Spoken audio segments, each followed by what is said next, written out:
প্রিয় শ্রোতা বন্ধু, প্রভাত মননে স্বাগত জানাই।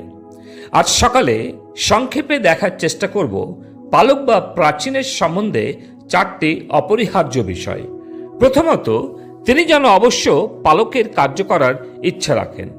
আমি বেশ কয়েক বছর পূর্বে একজন পালকের সাক্ষ্য তার নিজের মুখ থেকে শুনছিলাম।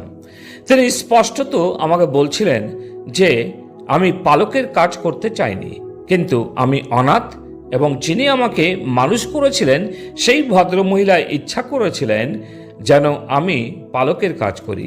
তিনি আমাকে বাইবেল কলেজে পাঠালেন, কিন্তু 1 বছর পর আমি পালিয়ে এলাম। পুনরায় তিনি আমাকে পাঠালেন, আবার কিছুদিনের মধ্যে আমি ফিরে আসি। পরের বছর আবার পাঠিয়ে দেন। অবশেষে আমি প্রশিক্ষণ শেষ করি এবং একটি চার্চে আমি পালকের চাকরি পেয়ে যাই, কিন্তু আমি পালকের কাজ করতে চাইনি। তারপর প্রায় 2 বছর পর শুনতে পেয়েছিলাম উনি এই কাজ ছেড়ে দিয়েছেন। প্রিয়, অতি বাস্তব। যদি ঈশ্বরের আহ্বান না থাকে এবং ব্যক্তির নিজস্ব ইচ্ছা না থাকে, তাহলে প্রাচীন বা পালকের কার্য করতে পারেন না। প্রথম তিমথিও 3:1 লেখা আছে, এই কথা বিশ্বসনীয়, যদি কেউ অধ্যক্ষ পদের আকাঙ্ক্ষী হন তবে তিনি উত্তম কার্য বাঞ্ছা করেন। প্রিয়, এই কার্যে রক্ত ও ঘাম জড়িয়ে আছে।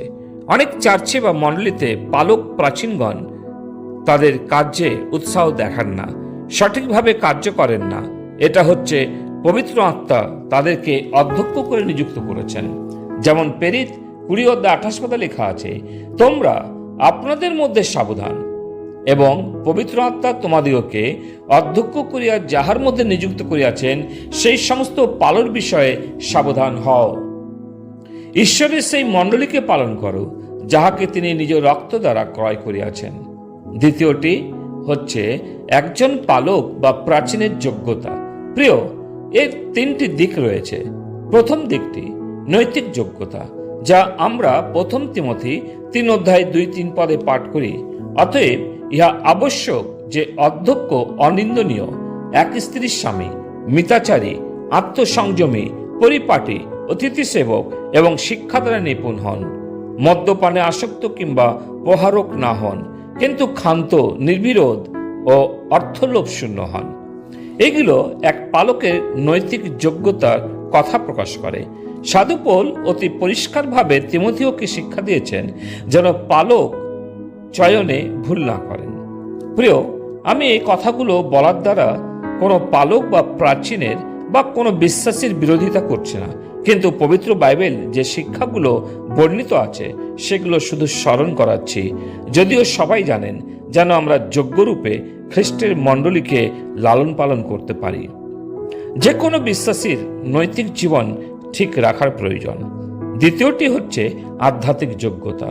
আমরা প্রথম তিমথিও 3:2 এবং 6 পাঠ করলে বুঝতে পারি, মিতাচারী, আত্মসংযমী, শিক্ষাদানে নিপুণ হবে, শেখার ইচ্ছা, কিন্তু অতিথি সেবক, সৎপ্রেমিক, সংযত, ন্যায়পরায়ণ,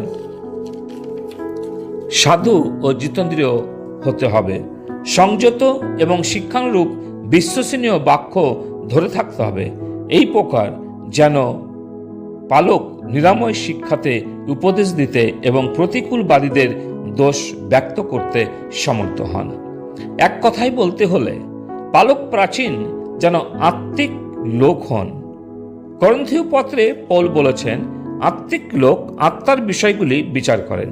এর অর্থ আত্মিক বিষয়ে ধ্যান রাখেন। বর্তমানে আত্মিক নেতার দেখা পাওয়া খুবই মুশকিল। শাস্ত্র অধ্যয়ন করেন, প্রার্থনা করেন, কিন্তু বাহ্যিক জীবন, আচার ব্যবহার, আত্মিক আচরণ দেখতে পাওয়া যায় না। তৃতীয়টি হচ্ছে সামাজিক যোগ্যতা।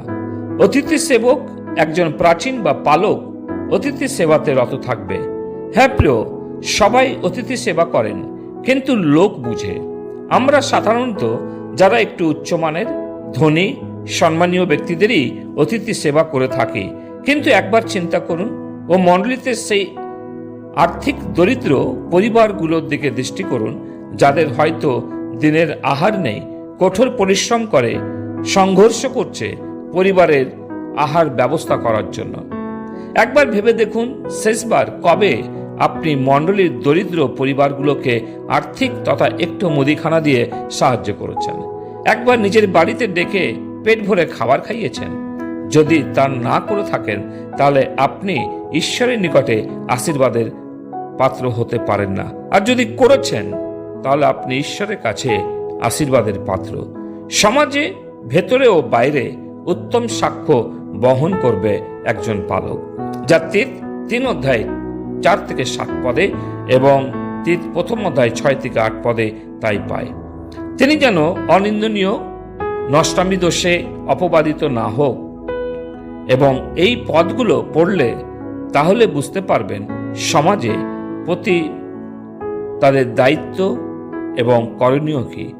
ঈশ্বর আজ সকালে আমাদের প্রত্যেকজনকে এই বাক্যে আশীর্বাদ করুন। পিতা ঈশ্বর, আমরা তোমাকে ধন্যবাদ দিই যে আজকের সকালবেলাতে আমরা দেখেছি প্রভু, প্রাচীন তথা পালকগণের 4টি অপরিহার্যতা। প্রভু, তুমি অনুগ্রহ দাও যেন প্রভু এই বাক্যগুলো আমরা অধ্যয়ন করি, আমাদের জীবনে শিক্ষা লাভ করি এবং অপরকে শিক্ষা দিতে পারি। প্রার্থনা মুক্তিদাতা প্রভু যিশু নামে চাই, আমেন।